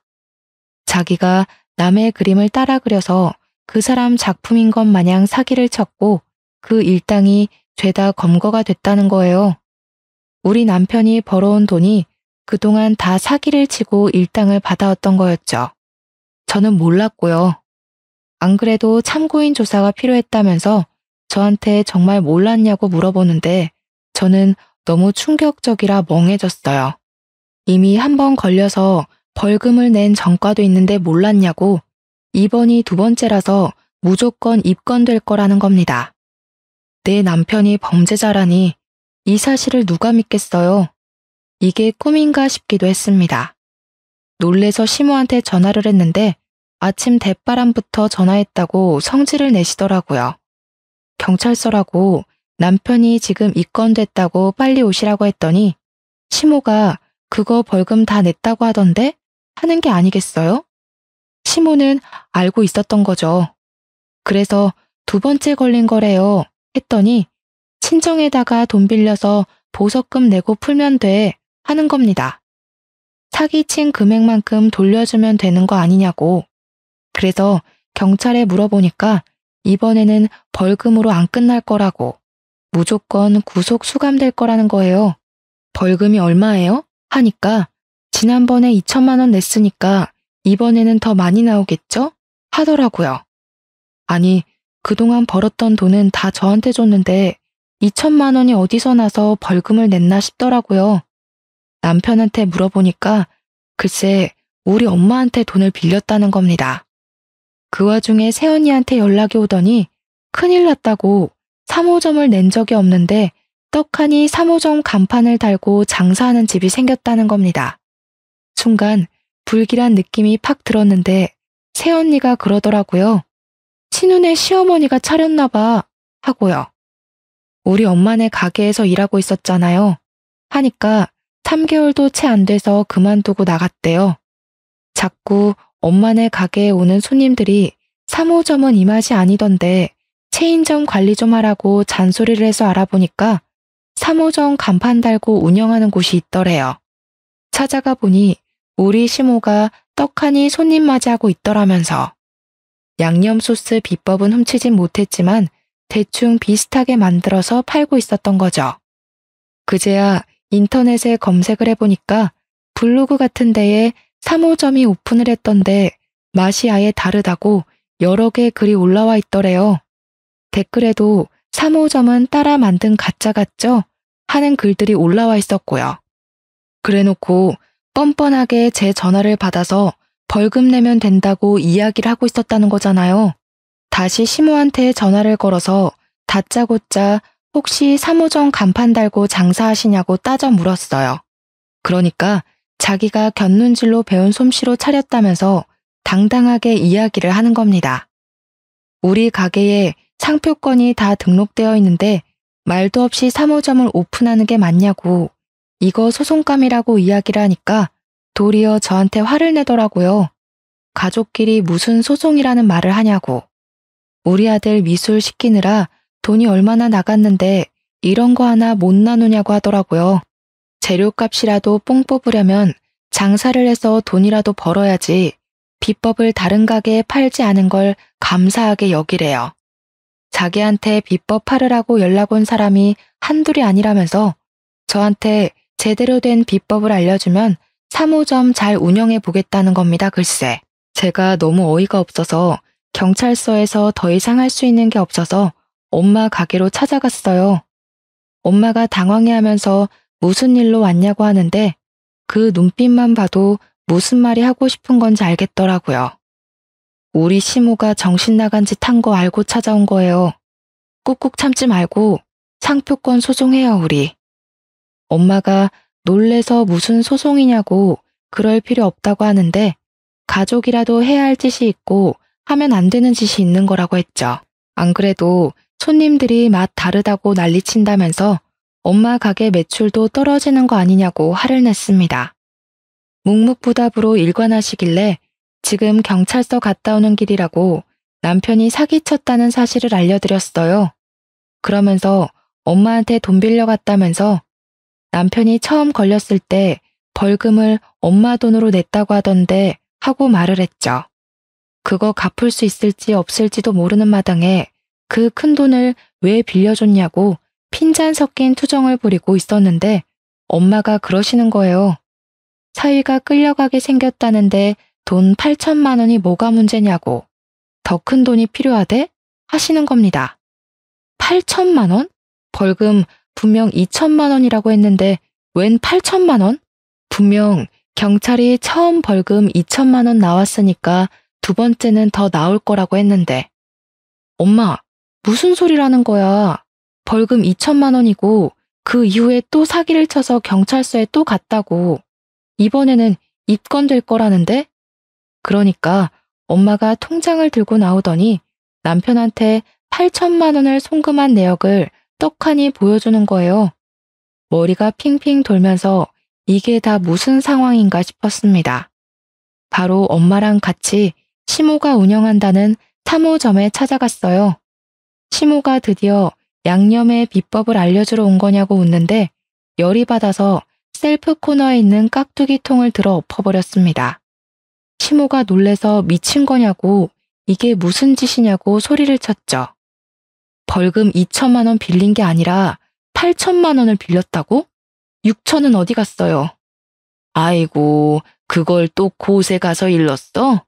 지네 엄마가 생선 대가리 잘라 팔았다더니 딸도 기가 센 건가? 우리 아들이랑 붙어 먹어서 우리 아들 망한 거 아니냐? 팔짝 꼬인 거 아니야? 그 소리에 우리 엄마가 열이 받아서 시모한테 소리를 쳤죠. 손질해준 생선을 냅다 던지면서 내 돈 어디다 썼냐고 말이에요. 그 돈으로 이 가게 보증금 냈지. 엄마가 부들부들 떨면서 상표권 소송 걸 거라고 단단히 준비하라고 소리치고 나왔습니다. 상표 등록 다 해놨던 가게였기에 명백한 상표권 침해였거든요. 남편은 결국 유치장으로 가게 되었고 우리 가족들은 저에게 이혼을 하라고 했습니다. 저도 그게 맞다 싶어서 이혼 소송을 바로 접수했고 변호사의 도움으로 상표권 침해 소송도 접수했죠. 소송에 걸린 시모가 우리 아들 살려달라고 자기도 소송 걸리면 뭐 먹고 사냐고 애걸복걸 하더라고요. 아들이 죽든 말든 저랑 뭔 상관이에요?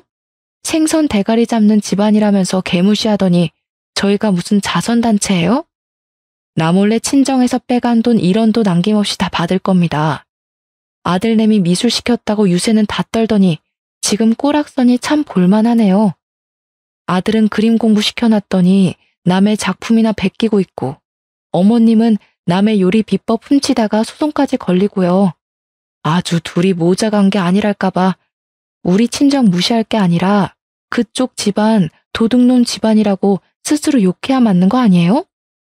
제 말에 아무 소리도 못 하더라고요.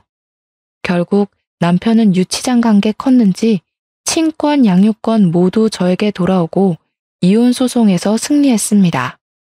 상표권 침해 소송 또한 저희 가족이 당연히 이겼고 벌금 최고액 5천만 원이 나오게 되었죠. 원래 원조 본점이라며 거짓말 치는 건 많이 봤는데 동일한 상표로 3호점 떡하니 걸고 내는 몰상식한 인간은 처음이라고 변호사님이 혀를 내둘렀어요. 물론 시모가 계약한 3호점 자리 또한 상표권 침해 금지를 청구해서 간판을 바꿔 달게 되었고 장사는 폭삭 망했죠. 월세도 한 푼 못 내는데 어떻게 유지를 하겠습니까? 엄마가 빌려준 8천만 원 또한 문자 내역에 송금 내역이 남아 있었고 갚겠다는 남편의 음성 또한 녹음되어 있었어요. 엄마가 사기나 투자 권유를 많이 받았기에 일일이 통화를 녹음하는 버릇이 있었거든요. 내용 증명 바로 보냈더니 시모가 또 연락이 왔더라고요. 당장 갚으라고 민사소송 준비 중이라고 했더니 저한테 잘못했다고 빌기 시작했습니다. 내가 평생 속죄하면서 살게 엄이야. 내가 3호점 차린 가게에 보증금 5천이 들어갔고 인테리어 한다고 1,000만 원을 썼다. 차라리 3호점을 너희가 인수해서 운영하면 안 되겠니? 공짜로 명의 변경 다 해줄게. 제발. 아줌마, 이미 망한 가게를 왜 우리가 기어 들어가서 장사를 합니까? 멍청해서 그래요? 못 들은 걸로 할 테니까 정해놓은 시일 내에 8천만 원 갚으세요. 아니면 압류 들어갑니다. 겁을 먹은 건지 민사까지 갔으면 꽤 긴 시간이 소요됐을 텐데 시모가 바로 살고 있던 빌라 정리해서 8천만 원을 보냈더라고요. 그 돈 다 엄마 드리고 지금은 친정에서 엄마랑 같이 살면서 아이를 보고 있습니다. 오빠네 부부가 육아도 도와주고 엄마도 저 우울해하지 않도록 옆을 지켜주셔서 너무나도 든든해요. 남편은 징역 8개월이 나왔고 출소하자마자 우리 집이랑 가게 옆에서 청승을 떨면서 한 번만 용서해달라고 다시 같이 살자고 애걸복걸했어요. 당연히 저는 바로 경찰을 불렀고 경찰에 끌려가는 와중에도 저에게 미련을 떠는 모습을 보면서 저는 치를 떨었습니다. 접근 금지 신청을 해놓긴 했지만 불안해서 조만간 이사도 갈 예정이랍니다. 세상에 정말 별별 인간들 다 있죠? 제 인생에 아주 큰 액땜을 했으니 남은 인생은 평탄하리라 믿어보려고 합니다. 아이와 함께 헤쳐나갈 제 인생이 꽃길이 가득하길 청취자 여러분도 같이 응원해주세요.